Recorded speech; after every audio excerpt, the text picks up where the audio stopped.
Welcome to ENVU 3150, Environmental Decision Making. This is the second week of the class, and this is our week 2 lecture on normative decision making.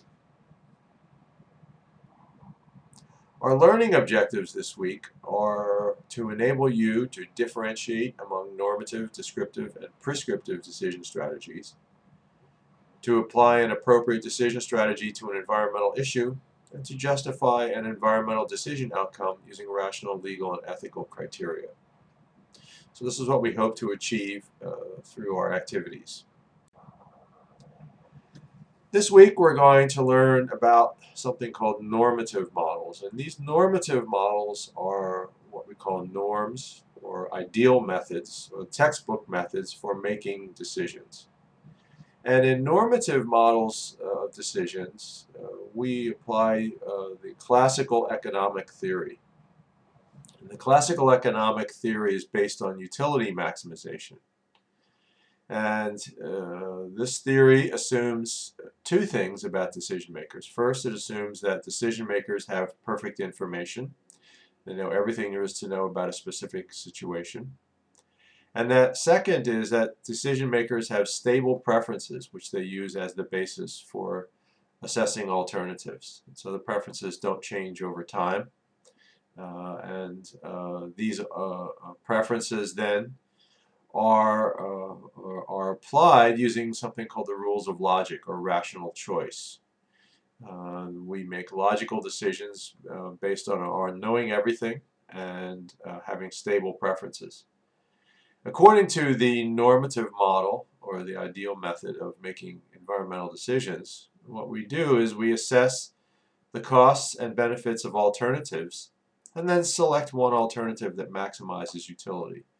And so the highest utility outcome would have the least costs and the most benefits for a given course of action or for a given alternative.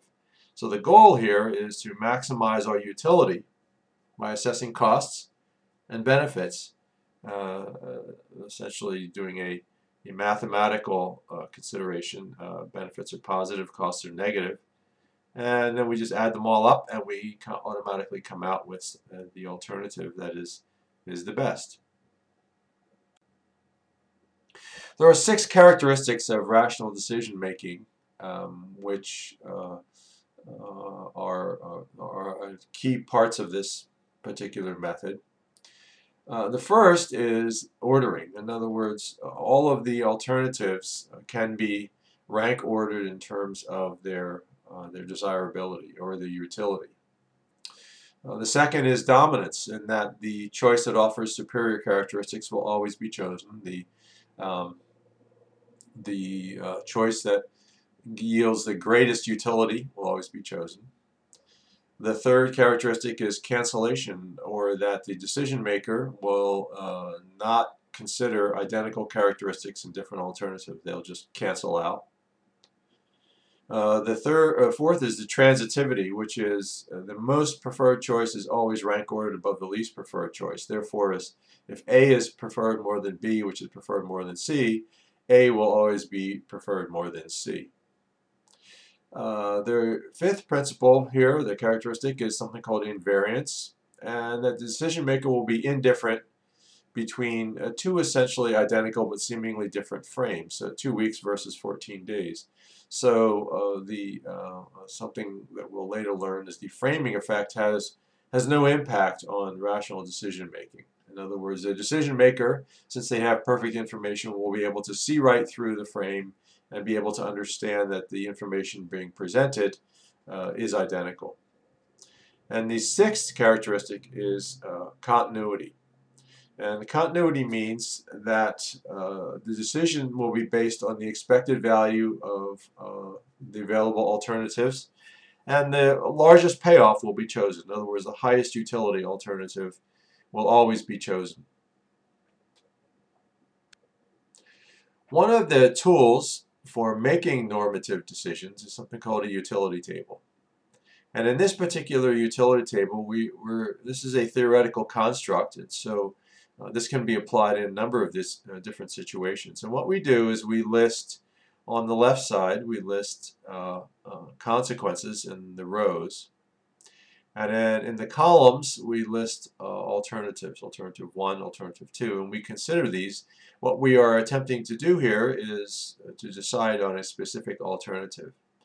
And so for each alternative, we consider its positive short-term consequences, its negative short-term consequences, its positive long-term consequences, its negative long-term consequences, and then we assign values, numerical values to these. We add them all up, and then at the bottom, we get something called the bottom line, which is the rating summary. We get either a positive or a negative number based on our assessment of the consequences of each alternative. These can also these consequences could also be expressed as utility.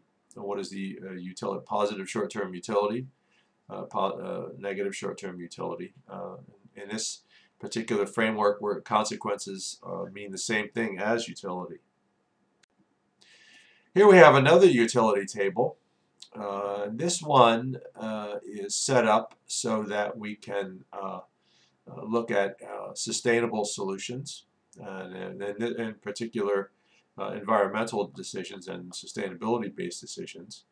And so we will look at 4 areas of consequences, or 4 areas of utility: environmental consequences, social consequences, economic consequences, and informational consequences. And then again, we summarize our ratings at the bottom. So how we use this type of an approach in normative is that, first of all, we look at what are the factors that are important about this decision. There are environmental factors, social, economic, and informational, and we list those on our row titles. And then we describe several alternatives: alternative 1, alternative 2, alternative 3, and these alternatives should be mutually exclusive. And then based on our assessment, we go through and assess for each alternative what is the expected utility or the expected consequences, and we put a number to this, whether it's highest positive number or lowest negative number. We just assign a number: positive 2, negative 3, positive 4, negative 1, and then we add them all up at the rating summary, which gives us a positive 2. We do this for every alternative, and this is the core of the rational decision-making method. The utility table is the basic tool that we're using, and again, all of the characteristics of normative decisions apply here for the use of this particular tool. It's a pretty good approach to give us a quick and dirty first overview of any particular decision scenario. However, many normative models are just, because of their characteristics, are just not practical. And so what we end up doing is we end up practicing something called satisficing or bounded rationality. We reduce the application of our faculties to the cognitive method in terms of our limitations, and we focus on a couple of different areas of rational decision making based on our context. There are some assumptions around bounded rationality. The first is that we make our best choice given imperfect information, limited resources, and limited cognitive ability. And so we don't have perfect information. We don't have unlimited resources. We have only a finite amount of time, and our ability to process this information is limited by our experience and our education. Second assumption is that what we will use for the decision is available and relevant information. We're not going to seek out more than what's available and what's relevant. We're not going to look for perfect information. And the third assumption is that the number of alternatives, or columns in our utility table, is limited or bounded. We're not going to look at many alternatives. We're going to limit them based on our resources and our imperfect information.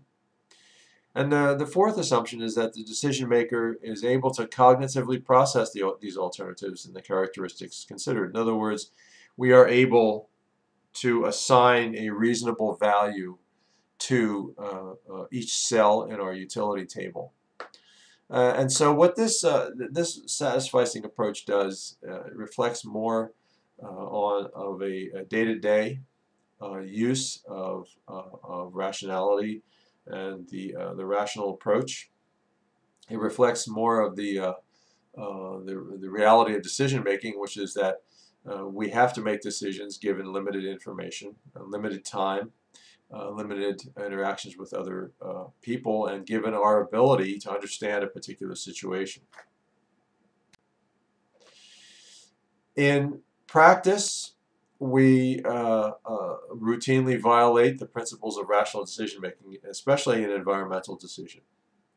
And there are four primary factors that cause us to violate the principles of rational decision making and the characteristics that we previously looked at.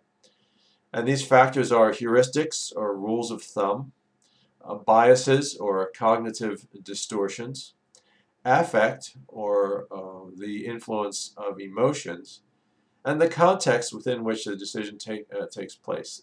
What we're finding is all four of these take us to very different places in terms of our decision methods that we use, and they warp our decision processes.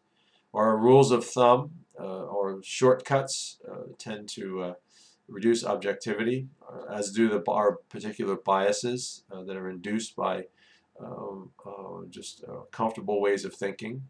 Our emotions may reduce our objectivity by reducing the amount of information we process and giving too much balance to the emotional content of a particular situation. And the context of a decision is very important. What are the other factors that come into play? The political factors, power-based factors. Do we have time pressures? What are the what is it, a public decision? Is it a private decision? Things such as this. So in conclusion, our rational methods are ideal. We don't follow them exactly in day-to-day decisions. Satisficing, although it's not the best, it may be appropriate in many situations because it may be the only practical approach. And we can only strive to achieve the ideal, and our limitations constrain us from implementing a purely rational approach. And so the goal here is to get as close as we can to the rational approach. However, realizing the heuristics and biases and affect and the context will all influence our decisions is the first step in getting to a more objective decision.